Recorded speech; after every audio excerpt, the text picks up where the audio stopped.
살다 보면 이런 생각 한 번쯤 해보셨을 겁니다. 나는 평생 남한테 나쁘게 한 적도 없고 부탁하면 웬만하면 다 들어줬는데 왜 사람들은 나를 함부로 대할까? 왜 내 말은 가볍게 흘려듣고 내 마음은 늘 뒷전일까? 젊을 때는 바빠서 몰랐습니다. 아이 키우고 일하느라 정신이 없으니까 그냥 그런가 보다 하고 넘겼죠.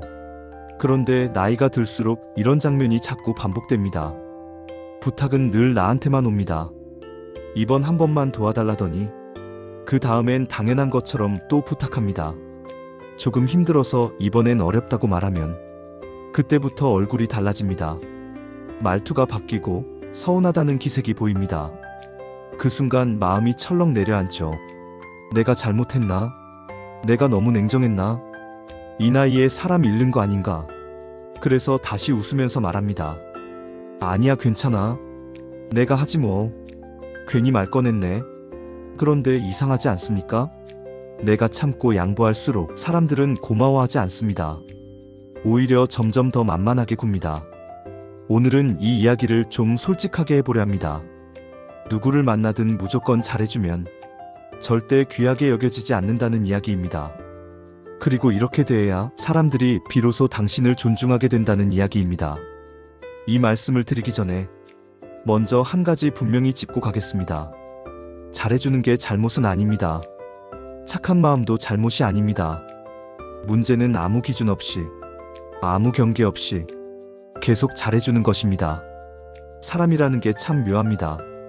처음엔 고마워하다가 그게 반복되면 어느 순간부터는 그걸 권리처럼 여깁니다. 처음엔 말합니다. 정말 고마워요. 덕분에 살았어요. 그런데 3번, 4번 반복되면 이렇게 바뀝니다. 그 정도는 해줄 수 있잖아요. 원래 늘 그렇게 해주셨잖아요. 그리고 딱 한 번 당신이 거절하면 이런 말이 나옵니다. 요즘 왜 이렇게 변했어요? 그거 하나 못 해줘요? 이게 바로 잘해주는 사람을 귀하게 여기지 않는 사람들의 심리입니다. 이 사람들은요, 당신이 착해서 그러는 게 아닙니다. 당신이 약해 보여서, 선을 안 긋는 사람처럼 보여서 그래도 되는 사람이라고 느끼기 때문에 그러는 겁니다. 사람은 존중하는 사람에게 함부로 하지 않습니다. 하지만 존중받지 않아도 가만히 있는 사람에게는 선 넘는 걸 주저하지 않습니다. 그래서 오늘 이 말씀을 꼭 드리고 싶습니다. 이제는 누구를 만나든 무조건 잘해주지 마세요. 그 대신 이렇게 대하세요. 그렇게 해야 사람들이 이 사람은 함부로 대하면 안 되는 사람이구나. 이 사람은 귀하게 대해야 하는 사람이구나 하고 느끼게 됩니다. 첫 번째 이야기입니다. 사람을 잃을까봐 참지 마세요. 참는 쪽이 항상 손해입니다. 많은 분들이 이렇게 말씀하십니다. 이 나이에 사람 하나 잃으면 다시 만나기 힘들잖아. 그래서 그냥 참는 거지. 그런데 가만히 생각해 보세요. 그 사람이 정말 잃기 아까운 사람입니까? 당신이 늘 맞춰줘야만 유지되는 관계, 당신이 늘 미안해해야만 이어지는 관계, 당신이 늘 참아야만 가능한 관계라면 그건 관계가 아닙니다. 그건 부담입니다. 사람을 잃는 게 두려워서 나를 잃고 살면 결국 남는 건 텅 빈 마음뿐입니다. 존중받는 사람은요, 늘 좋은 말만 하는 사람이 아닙니다. 싫을 땐 싫다고 말할 줄 아는 사람입니다. 이 말 한마디를 기억하시면 좋겠습니다. 거절했다고 떠나는 사람은 원래부터 내 사람일 수 없었던 사람입니다.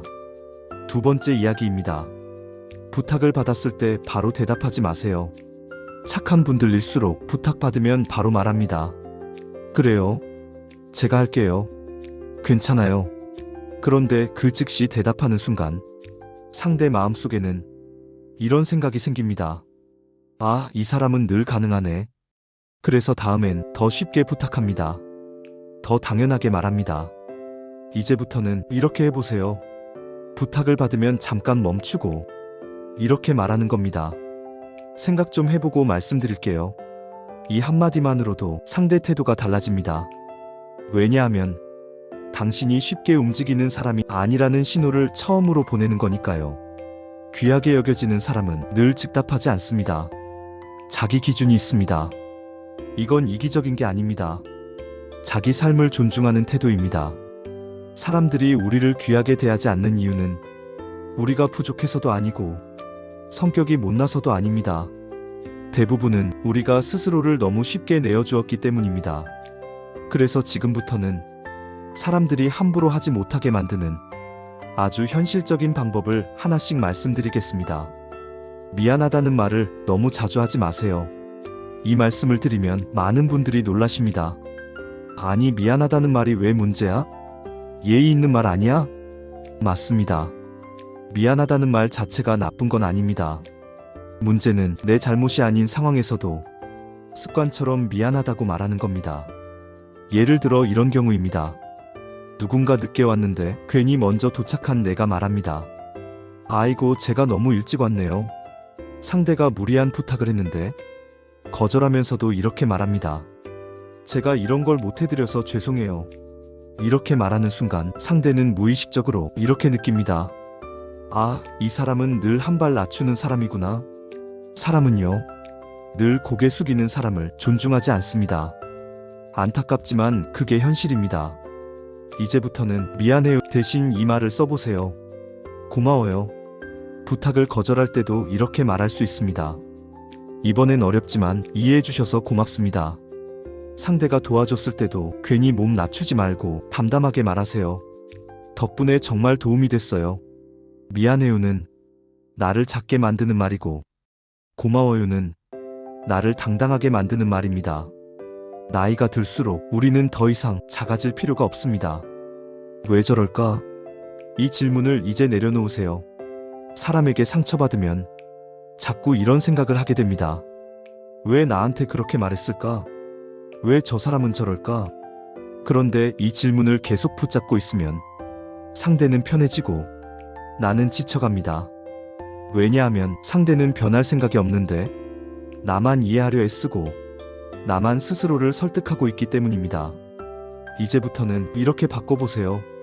아, 저 사람은 원래 저런 사람이구나. 이건 포기가 아닙니다. 체념도 아닙니다.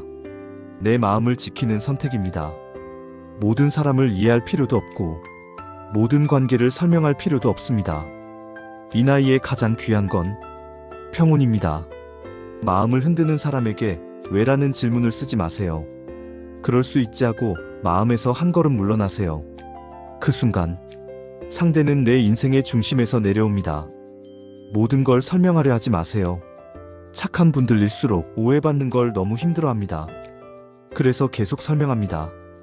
그게 아니라 그날은 이런 사정이 있었고 내가 일부러 그런 건 아니고. 그런데 이상하게도 설명할수록 상대는 더 따집니다. 왜냐하면 설명하는 사람은 이미 자신을 변호하는 위치에 서 있기 때문입니다. 이제는 이렇게 말해도 됩니다. 제 입장은 여기까지입니다. 더 설명하지 않겠습니다. 이 말은 차갑지 않습니다. 당당한 겁니다. 나를 믿지 않기로 한 사람에게 끝까지 이해받으려 애쓰지 마세요. 그 에너지로 당신을 있는 그대로 받아주는 사람에게 마음을 쓰세요. 맞춰주지 말고 존중받는 쪽을 선택하세요. 평생 우리는 이렇게 살아왔습니다. 내가 참으면 되지. 내가 양보하면 되지. 그런데 그렇게 살아온 결과가 어떻습니까? 사람들이 더 조심해줍니까? 아니면 더 쉽게 대합니까? 대부분은 더 쉽게 대합니다. 존중은 참는 사람에게 주어지지 않습니다. 기준 있는 사람에게 주어집니다. 이제부터는 이렇게 말해보세요. 저는 그 방식은 좀 불편합니다. 저는 이 정도까지만 할 수 있습니다. 처음엔 어색합니다. 괜히 관계가 멀어질까 걱정됩니다. 그런데 시간이 지나면 분명해집니다. 이 말을 듣고 떠나는 사람은 원래부터 당신을 귀하게 보지 않았던 사람입니다. 그리고 남는 사람은 당신의 기준을 존중하는 사람입니다. 사람이 나이를 먹는다는 건 몸이 늙는다는 뜻만은 아닙니다. 관계가 달라지고 사람을 대하는 기준이 달라진다는 뜻이기도 합니다. 젊을 때는 사람이 많아야 좋은 줄 알았습니다. 연락 오는 사람이 많으면 내가 괜찮게 살고 있구나 싶었고, 부탁받으면 그래도 내가 쓸모 있구나 하며 버텼습니다. 그런데 시간이 지나고 보니 사람이 많은 게 중요한 게 아니었습니다. 나를 편하게 해주는 사람이 몇 명이나 남아있는지가 더 중요했습니다. 그래서 오늘은 나이 들수록 꼭 필요한 사람을 거르는 기준에 대해 솔직하게 말씀드리겠습니다. 당신의 말을 가볍게 넘기는 사람과는 조용히 거리를 두세요. 이런 사람들 있습니다. 당신이 무슨 말을 해도 대충 듣고 넘깁니다. 농담처럼 흘려버리거나 말을 끊어버리거나 자기 이야기만 합니다. 처음엔 내가 말이 재미없나? 내가 예민한가? 이렇게 생각하게 됩니다. 하지만 그게 반복된다면 그건 우연이 아닙니다. 그 사람은 당신의 말을 중요하게 생각하지 않는 겁니다. 말을 귀하게 듣지 않는 사람은 마음을 귀하게 여기지 않습니다. 이런 관계에서는 아무리 잘해줘도 존중이 생기지 않습니다. 이제는 억지로 대화 이어가지 마세요. 굳이 설명하지도 마세요. 말을 줄이고 거리를 조금 두는 것만으로도 관계는 자연스럽게 정리됩니다. 당신을 죄책감 들게 만드는 사람을 가장 조심하세요. 이런 말 많이 들어보셨을 겁니다. 너 아니면 누가 도와주겠어? 이 나이에 부탁할 사람이 너밖에 없잖아. 처음엔 정이 가서 도와줍니다. 그래도 마음이 쓰이니까요. 그런데 이런 말이 반복되면 그건 정이 아닙니다. 감정으로 묶는 겁니다. 도와주면 당연한 사람, 거절하면 나쁜 사람. 이 구도를 만드는 사람과 함께 있으면 당신은 계속 불편해집니다. 기억하세요. 진짜 고마운 사람은 미안함을 강요하지 않습니다. 이제는 이렇게 생각하셔도 됩니다. 내가 안 도와줘도 그 사람 인생은 그 사람 몫이다. 이건 냉정한 게 아닙니다. 건강한 겁니다. 혼자가 되는 걸 너무 두려워하지 마세요. 많은 분들이 이렇게 말씀하십니다. 나이 들어 혼자 되면 외롭잖아. 그래서라도 사람 붙잡아야지. 그런데 사람이 있어서 외로운 경우도 많습니다. 말이 안 통하는 사람, 늘 신경 써야 하는 사람, 기분 맞춰줘야 하는 사람. 그런 관계 속에 있으면 혼자보다 더 외롭습니다. 혼자는요, 비어있는 상태가 아닙니다. 불필요한 소음이 없는 상태입니다. 내 마음이 편안해질 수 있는 상태입니다. 혼자가 될 줄 아는 사람이 사람을 제대로 고를 수 있습니다. 나를 귀하게 대하는 사람의 특징을 기억하세요. 이런 사람은 다릅니다. 부탁을 해도 거절하면 바로 물러납니다. 싫다고 해도 표정이 변하지 않습니다. 당신의 말에 귀를 기울입니다. 조급하게 재촉하지 않습니다. 이런 사람은 많지 않습니다. 하지만 분명 존재합니다. 이제는 이런 사람에게만 마음을 쓰셔도 됩니다. 모든 사람에게 잘할 필요는 없습니다. 나를 귀하게 여기는 사람에게만 정성을 쓰면 됩니다. 마지막으로 꼭 드리고 싶은 말씀입니다. 누구를 만나든 잘해주지 마세요. 대신 당신 자신을 먼저 존중하세요. 선을 긋고 기준을 세우고 말을 아끼고 필요 없는 관계에서 조용히 빠져나오세요. 그렇게 살다 보면 어느 순간 사람들이 달라집니다. 아니, 사람이 달라지는 게 아니라 당신 곁에 남는 사람이 달라집니다. 그 사람들이 당신을 귀하게 여길 겁니다. 당신은 이미 충분히 잘 살아오셨습니다. 이제는 편해질 차례입니다. 오늘 이 이야기가 당신 마음을 조금이라도 가볍게 해주었다면 그걸로 충분합니다. 끝까지 함께 해주셔서 진심으로 고맙습니다. 오늘 내용을 듣고 생각나신 분이 있다면 공유해서 마음을 전달해보세요. 그리고 저의 내용을 더 듣고 싶으시다면 구독해주시고 좋아요도 눌러주세요. 감사합니다. 글빛 노트였습니다.